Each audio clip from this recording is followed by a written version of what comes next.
Welcome to r/malicious compliance, where a manager learns that it's best not to mess with your star employee. Our next Reddit post is from Wyron. This happened about a decade ago at my first job. It was an IT analytics services firm in India. I'm from India, and while work was interesting, the hours were insane and folks used to work 12 hours a day usually. Since we always had conference calls with our counterparts sitting in the US, we ended our workday pretty late. 10 p.m. was my usual time. Due to this, people used to come into the office late in the morning as well. Usually the entire team would be in the office by noon. Management was not happy about this. So they went ahead and decided that everybody had to be in by 10 a.m. and if you're not, then they'll dock you half a day pay. We were all salaried employees. Managers were supposed to enforce this, but they didn't care. So occasionally HR people would stand next to the office entrance to implement the policy. On one such day, I was 15 minutes late and HR stopped me at the gate and informed me that they'll be docking me half a day's pay. I stopped for a second, thought about it, and left. The HR person stopped me with a shocked expression on their face and asked, "Where are you going?" I replied, "Back home, see you at lunch," and went back home ignoring his feeble protest. I actually ended up calling my manager and just took a day off. After this incident, I heard similar stories from other people, and HR just stopped enforcing this policy. Man, when are these people gonna learn? I'm gonna punish you by giving you less work. Oh no, not less work, anything but that. Well, bye I guess, see you on Monday. Our next Reddit post is from Riley Smiley.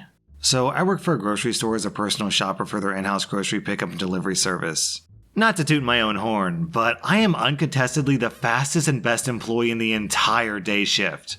For context, I can pick around 100 to 120 unique items per hour while the average person does around 60, which is the expected minimum. It's safe to say that this department relies on me quite heavily, to the point where the department manager has to find 2 people to replace me when I can't come to a shift. This is mainly because I find the job pretty boring, so I throw in an AirPod and listen to music. I'm fast mainly because it makes me feel like I'm actually doing something while I'm here. It's also important to note that there's no incentive for me to perform more than anyone else. I don't get paid more, there's no recognition. I just do it because it keeps me busy. Now, one of the assistant store managers doesn't like me. I can't figure out the reason, but she doesn't. Either way, she decided today that it would now be a rule that you couldn't listen to music while picking groceries, because they didn't know what I was listening to. Nothing in relation to not being able to hear customers, which I could anyways. Now, I asked others about this rule, and they hadn't been told anything and were still wearing earbuds and listening to music. Now, it's important for us to have at least a 1-hour buffer. It allows us to call customers to review changes made to their order and then adjust anything as per the request. This is how we ensure customer satisfaction.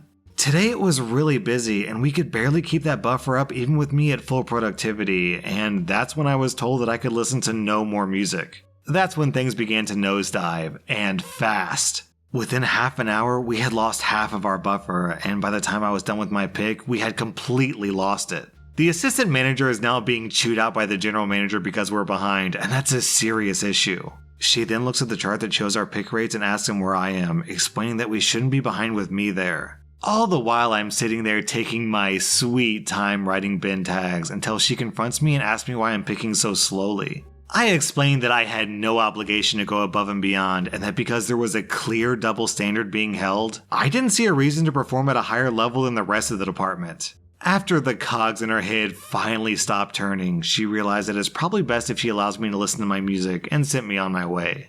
Within 2 hours, I had created a 1-hour buffer again. Needless to say, she learned an important lesson in cause and effect today that I doubt she'll be forgetting soon. Our next Reddit post is from Ruck. This past Christmas, my mom just told me her malicious compliance story. She was looking for stocking stuffers for the whole family and found a Lindor chocolate coupon online. 150 pieces for like $40, which is a pretty good deal. She didn't read the coupon, but she screenshotted it and brought it to her local outlet store to pick out the treats in person. It was a tad busy in the store, so she waited in line, and when it was her turn, she showed the coupon. The conversation went as follows. "Hi, I have this coupon. I'd like to pick out my chocolates." The clerk inspects the coupon. "Sorry, that's for online orders, or if you can call it in, we can package it for you." "Okay, so I can't pick out the chocolates? I'll need to call it in? I'm here now." "Sorry, that's what the coupon says. Next." So my mom steps out of line and pulls out her phone. The clerk turns around and answers the phone. Hi, I'd like to place an order for 150 pieces of chocolate. Can you please provide me with your full menu one by one? The clerk turns around mortified and quietly says, "Please just pick out the chocolate you want. We'll honor the coupon."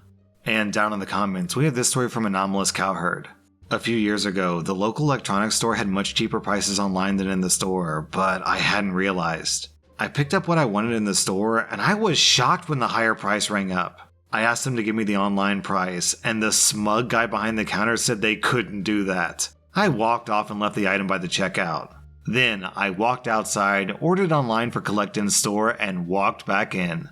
The smug checkout guy wasn't happy when I went back to his checkout to collect my order and pointed out that it sat right next to the till already. Within a few months, they made the prices the same everywhere. I guess I wasn't the only one doing this. Our next Reddit post is from Routine Condition. Many moons ago, before the 2008 recession, I, manager of the records department, worked in an industry where record keeping is super critical. Bad records means no more business because one of the many government agencies would shut you down, sometimes permanently. My direct boss, who reported to the CEO, was a good person, but he was overworked and he would grab onto any idea as long as it kicked the can down the road, at which point the problem was worse. He needed to go, but the CEO liked his results despite how negatively they impacted production and morale. In short, my boss had to go away, and I needed to be the one reporting to the CEO. So I waited until he grabbed onto an idea that was so terrible that it just had to be exploited. My boss came in and told me to stop the record keeping. All of it. He told me the salesperson for our software provider informed him that the software could do all of that for us. My boss was even kind enough to send me a direct email stating all of this. I called my team in and told them the news. We were all horrified, and we knew this would come back to bite us all. The software in question could do the job, but it was never set up or configured to meet the requirements. I'd already spoken to legal and our government contacts a few months earlier about having software to do this, and were required to inform them and submit samples of it prior to going live. None of that was ever done. So we kept doing our job as normal, and strangely, no one asked any questions. Until the quarterly meetings. My boss, apparently, had not informed the CEO of his plan, and had instead decided to show the cost savings he had implemented at the quarterly meeting. Thankfully, our accountant was a sharp-eyed person, and she immediately started questioning things. From the information I received from the other folks who were there at the meeting, the accountant asked how this was possible, and my boss confidently told him that he stopped the record-keeping requirements and the software was taking care of that now. The IT people, who knew what was required to be compliant, apparently created a sound akin to a record needle scratch. IT stated we were months away from implementation. Legal chimed in and pointed out that we were now in a seriously bad legal position. The CEO turned white before assuming a wondrous red tinge. Much shouting was heard. Apparently, the salesperson told me it would work was not a good excuse. Suddenly my phone rings and it's the CEO. I'm ordered to the conference room. I smile, grab my folder of evidence, inform my team that I might not be back and it's been fun, and walk towards my fate. I walk into a scene that I would have loved to have taken a picture of. The CEO, legal, and IT are all up in arms. My boss looks defeated because he now understands how big of an issue this is. I grab a seat and listen to the lamenting of the masses. When it's my turn to talk, I calmly explain my side of things. The CEO loved that direct email from my boss telling me to stop record keeping. After letting that sink in, I calmly told them of my insubordination for the good of the company, the uninterrupted status of the record keeping, and how we're not in a pile of trouble, but in fact we're 100% compliant. There was a collective sigh of relief. I then told them that moving forward, I would like to be out from under my boss's management and would prefer to report directly to the CEO. To my surprise, they agreed, and within the week my boss was moved to places he could inflict less damage while having more eyes on his actions. Look at me. I'm the boss now. And when someone asked OP if he got a raise, OP adds, I got an extra bonus that year. No added responsibilities, which I suppose shows how much my boss contributed. This just cleared some administrative clutter and made my job easier. And no more crazy half-baked patches to our issues. Our next Reddit post is from Neuron Sauce.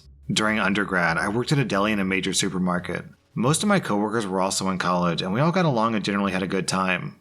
We usually didn't have too much trouble, but for some reason, a couple of managers decided that they didn't like one of my coworkers. Let's call him Corey. They would nitpick his work and give him a hard time for things the rest of us never got in trouble for. One morning, they decided that his 5 o'clock shadow warranted a beard net.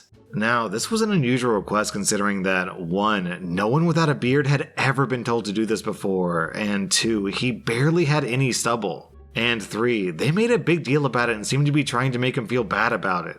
Cue the malicious compliance. Managers aside, I was the only female employee in the department at the time. So I stroll up and ask what's going on. They point out his stubble. I respond that I'm certain that I have eyebrow hairs longer than that, and in mock concern, I ask if I should be wearing my hairnet over them. The managers sort of look at each other and hesitantly say, "No, you don't need to do that." I ask why not, because it's likely that my eyebrow hairs would be in someone's food if we're worried about chin stubble. They persist that no, I shouldn't worry about it. Then I ask about the fine hairs on a woman's face. What about those? Should I be shaving? They're catching on now. They tell Corey to put a beard net on and leave. He does, and so do I. Solidarity. I don't think I've seen so many people double take and start laughing before. The customers and my indirect managers thought it was hilarious. When they asked me about it, I would just say that I was protecting the food in the store from any potential hairs, real or imagined. By noon, when the original pair of managers returned, I was having a very good day. They begged me to take the beard net off, and I pointed out that there was nothing in the store policy saying that I couldn't wear personal protection equipment, which included beard nets. I wore it until the end of my shift that day. They never bothered Corey about his stubble after that. Our next Reddit post is from Mahwei. I work in a highly specialized field where it's very difficult to find and train suitable personnel. By pinching pennies and not holding his promises about pay grade changes, my boss successively drove away 3 specialists working in the department that I led. Right before the last one put in our notice, my boss argued that a 2-person department didn't justify a leadership position and demoted me, and we were integrated with another department. This was done outside of any legal framework and with a 1-week notice, which is illegal. During the reorganization, the manager of the department that we joined was assigned to R&D, and another manager and his deputy were promoted to lead the department's daily business. We effectively had 3 supervisors, all of them lacking managerial training and technical knowledge about the duties of our now defunct department, and only one of them could read the language in which 50% of our reports were written. Right after the reorganization, I was granted one last meeting with the boss, where I pointed out that several of my duties can't be bestowed upon the mere foot soldier that I'd become, nor taken over by the new leadership. He answered that his decision was final. I was to revert to my previous job description and take up any future matter with my new supervisors. I did just that, and more. I read the state law about state and university employees. I should have done that earlier in hindsight. I discovered that 1. The illegal move that my boss made doesn't carry any penalties, so there's nothing I can do about that legally. 2. I'm allowed to take on private mandates for anything that's not explicitly mentioned in my job description. 3. I get to take up to 15 days of additional paid leave per year to hold a public office. 4. The pay grade that I reverted to doesn't match my responsibilities today, even excluding the absence of a leadership position. And there's an independent procedure with state HR to reevaluate my pay grade. The kicker? My old job description that dates back to 7 years before is short, to say the least. 3 lines that don't even cover 50% of what my duties in the last 7 years consisted of. Also, I have a side gig as a retained firefighter and fire instructor, and I used to take vacation days to work those. This counts as a public office according to state law. The fallout. My new managers both signed the authorization to take on private mandates in public office without understanding the implications. I used all of the 15 days where I legally get paid by the fire department and my employer at the same time. I took on several private mandates, totaling nearly an additional month of salary for 4 days' work. Also, the pay grade reevaluation brought me back to my previous income level. Oh, and since my specialty now has a bust factor of 1 and my new supervisors have been unable to staff the open positions, it was very unlucky that I fell ill at a time when I had to submit paperwork for a research grant, costing the institution $30,000 in lost research funds.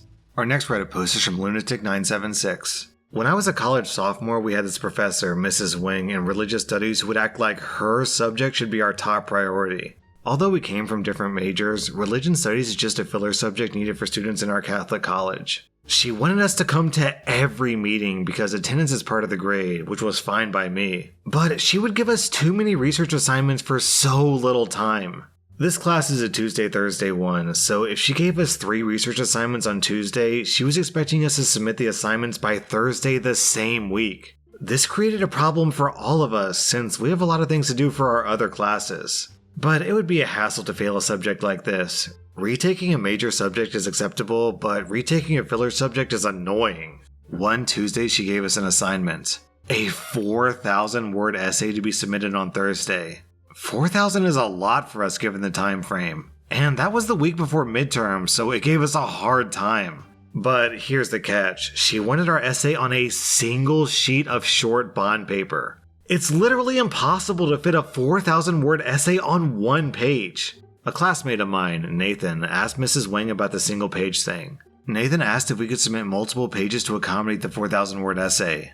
"You're all stubborn. 4,000-word essay on a single page. It's that simple." Mrs. Wang was in her early 60s at the time, so I don't think she had an idea of what a compressed 4,000-word essay would look like on a single page when printed. For every subject, we have a Facebook group for announcements, discussion between classmates, and note sharing. In some subjects, the teacher was usually the administrator of the group. But since Mrs. Wang was not too fond of Facebook, one of our classmates volunteered to create the group for us. The night before the submission, we were having a problem with our essays. Some classmates who were done with their essay tried to print it out, and the font was too small, even though they adjusted the margins. Here comes the malicious compliance. Nathan, who was still a little pissed about the whole situation, posted a status on our group. "Let's give her what she wants. 4,000 words in a single page." The comments were blowing up. Some said they were thinking of doing the same thing, and others were laughing. Back then, the ha ha ha reaction button was still a thing, so ha ha ha's were filling up the comments. The next day, we were all excited about our plan. One by one, we placed our papers on her desk. As she was scanning the papers, she went ballistic. "Why are the words on these so small?" Nathan raised his hand. "Ma'am, you were clear about a 4,000-word essay on a single page. That's what it looks like." Mrs. Wang couldn't contain her anger. She realized she was wrong. Instead of apologizing, she just told us to reprint our essays and submit them on Tuesday next week. We all agreed. And then OP shares another short story. There was this one time Miss Wang saw a classmate who dyed her hair red. Not totally red, but a natural looking red. And commented, "Satan likes to prey on people who color their hair." Out of curiosity, I wanted to know what a 4,000-word essay looked like condensed down into one page, so here you go. That was r/maliciouscompliance, and if you like this content, check out my Patreon where I publish extra episodes. Also, hit that subscribe button because I put out new Reddit videos every single day.